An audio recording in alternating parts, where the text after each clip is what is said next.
Today we are going to discuss anisotropic three dimensional harmonic oscillator. आज हम anisotropic three dimensional harmonic oscillator को study करेंगे एक problem solve करके। तो पहले हम एमसीक्यू क्वेश्चन जो दिया हुआ है उसे हम थोड़ा रिव्यू कर लेंगे।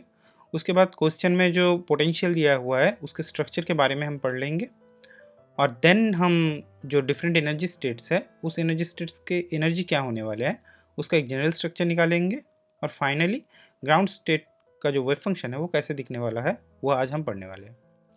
तो पहले आ जाते हैं हमारे एमसीक्यू क्वेश्चन में, जहाँ पे दिया हुआ है एक थ्री डायमेंशनल प्रॉब्लम है और पार्टिकल का मास m है और पोटेंशियल एनर्जी इस फॉर्म में दिया हुआ है, जहाँ पे ऑब्वियसली ये जो ओमेगा है हाफ एम ओमेगा स्क्वायर में जो ओमेगा है वो फ्रीक्वेंसी होगा और वो ग्रेटर देन ज़ीरो होगा क्योंकि वो फ्रीक्वेंसी है। और ये जो दूसरा कांस्टेंट यहाँ पे आप पोटेंशियल के अंदर देख पा रहे हैं लैम्डा, ये 0 से बड़ा और 3/4 से छोटा होने वाला है। मतलब हमारा जो ये कोफिशिएंट है लैम्डा ये हमारा ऑलवेज पॉजिटिव होगा। और ये x square plus y square का जो कोफिशिएंट है वो आपको दिख रहा है, ये 1 + 2 λ/3 है, पर जी स्क्वायर का कोफिशिएंट 1 - 4 λ/3 है। तो आइसोट्रोपिक जो हार्मोनिक ऑसिलेटर होता है उस सिनारियो में x square plus y square plus z square मतलब इन तीनों का इंडिविजुअल कोफिशिएंट सेम रहता है पर यहाँ पे अलग है। तो इसीलिए हम इसे बोलते हैं कि इस प्रॉब्लम में एनाइसोट्रॉपी एग्जिस्ट करता है। और फाइनली प्रॉब्लम में हमें पूछा गया है कि अगर इस टाइप का पोटेंशियल दिया हुआ है, एनाइसोट्रॉपी है, तो उस पोटेंशियल के लिए जो हार्मोनिक ऑसिलेटर है उसका फर्स्ट एक्साइटेड स्टेट का एनर्जी कितना होने वाला है। ये 5/2 h क्रॉस ओमेगा से इक्वल होगा या फिर उससे छोटा होगा या फिर उससे ज़्यादा होने वाला है या फिर हम इसे निकाल ही नहीं पाएंगे। तो इस प्रॉब्लम में हम क्या स्टडी करने वाले हैं सॉल्व करते हुए, पहले तो हम general form of the energy निकालने वाले हैं, फिर ग्राउंड स्टेट ऑफ एनर्जी क्या होने वाला है वो हम देखेंगे और फाइनली ग्राउंड स्टेट का वेव फंक्शन क्या है। ओके, सो पोटेंशियल को जो दिया हुआ है यहाँ पे एनाइसोट्रॉपिक हार्मोनिक ऑसिलेटर का पोटेंशियल, उसे हम कैसे जनरल स्ट्रक्चर में ला सकते हैं ये आज हम देखने वाले हैं। ठीक है, तो हमारा जो पोटेंशियल है वो उसमें पहले half m omega square as it is था, उसके साथ एक्स स्क्वायर का कुछ कोफिशिएंट था हमारे प्रॉब्लम में, हमने उसे पकड़ लिया है ए, साथ में बी स्क्वायर का जो कोफिशिएंट था उसे वाई स्क्वायर का जो कोफिशिएंट था उसे हमने बी पकड़ लिया है और जी स्क्वायर का जो कोफिशिएंट था उसे हमने सी पकड़ लिया है। अब ए और बी हमारे प्रॉब्लम में सेम है पर हम इन जनरल ए और बी को डिफरेंट पकड़ के कैलकुलेशन करने वाले हैं।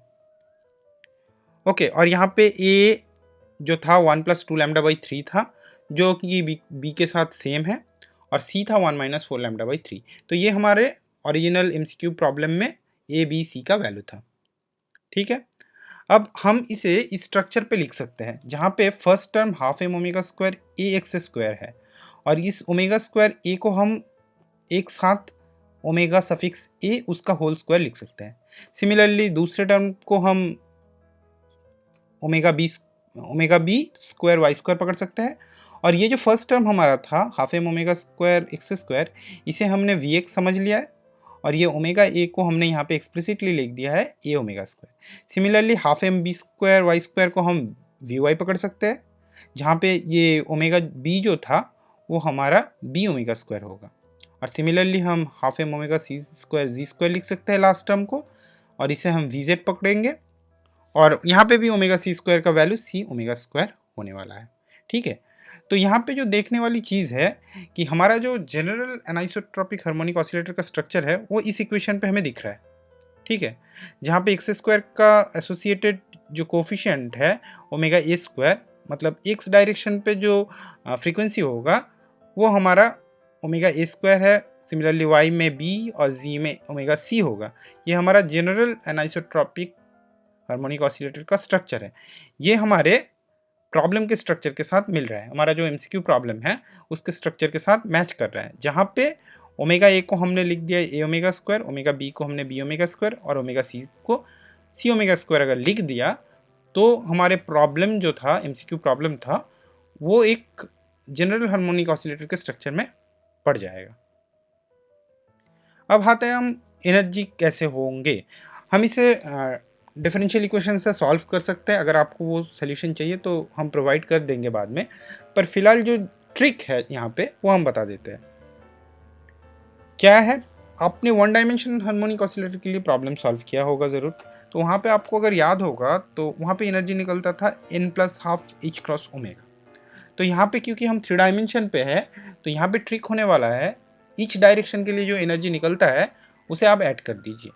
तो h cross omega as it is बाहर आ जाएगा सभी से, पर एक्स डायरेक्शन पे हमें ओमेगा ए मिला था, वाई डायरेक्शन पे ओमेगा बी और जी डायरेक्शन पे ओमेगा सी, तो इसीलिए हमने ये ऐड कर लिया है। और यहाँ पे जो नंबर्स है ये सभी ज़ीरो से ऊपर रन करने वाले हैं, इंटीजर वैल्यूज़ में 0 1 2 3 4 ऐसे रन करने वाले।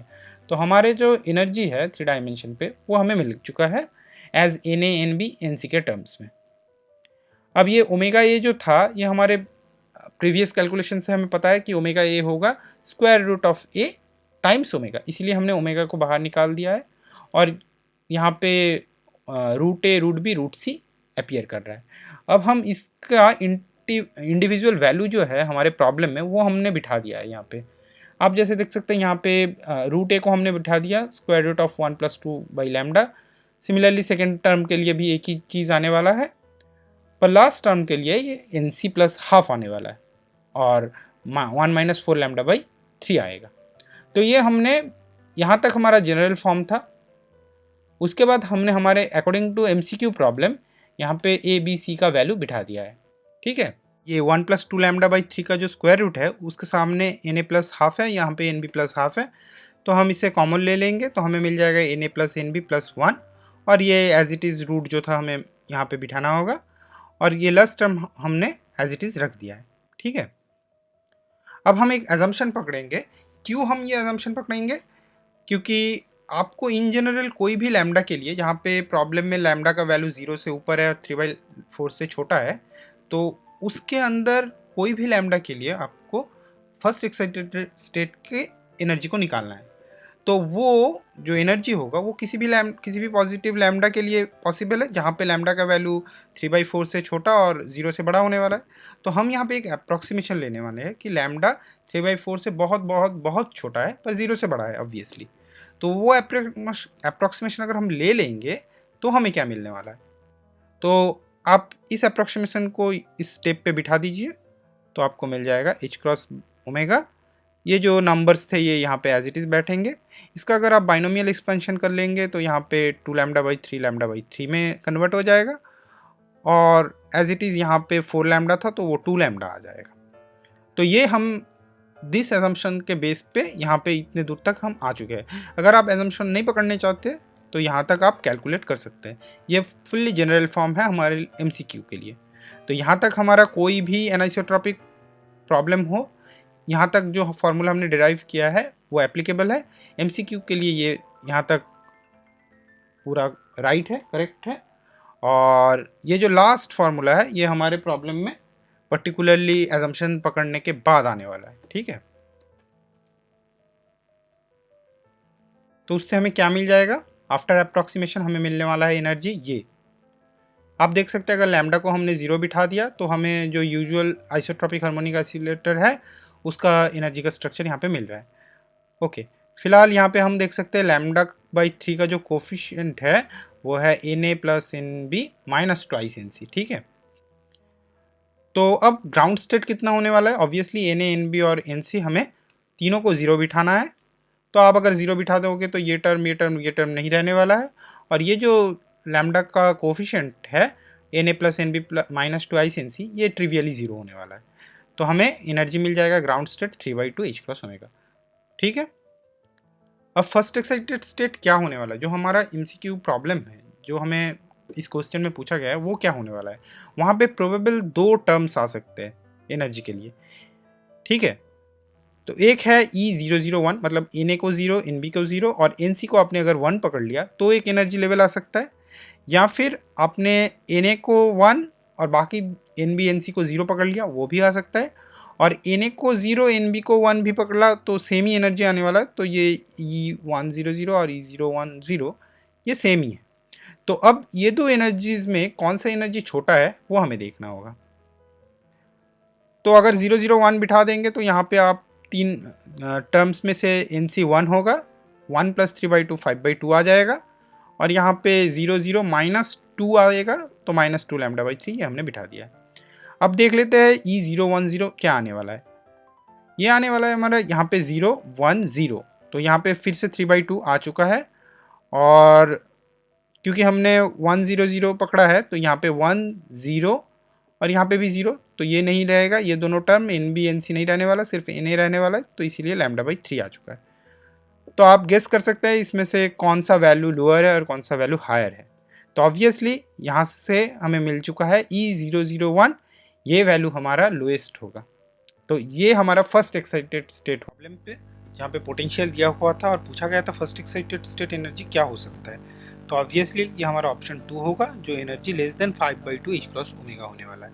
तो यहाँ पे हमें ध्यान रखना होगा कि आइसोट्रॉपिक ऑसिलेटर के लिए first excited state 5/2 H cross omega आता है, पर यहाँ पे लैम्डा का जो वैल्यू दिया हुआ है उस हिसाब से हमारा फर्स्ट एक्साइटेड स्टेट थोड़ा घट जाएगा, उसका वैल्यू घट जाएगा।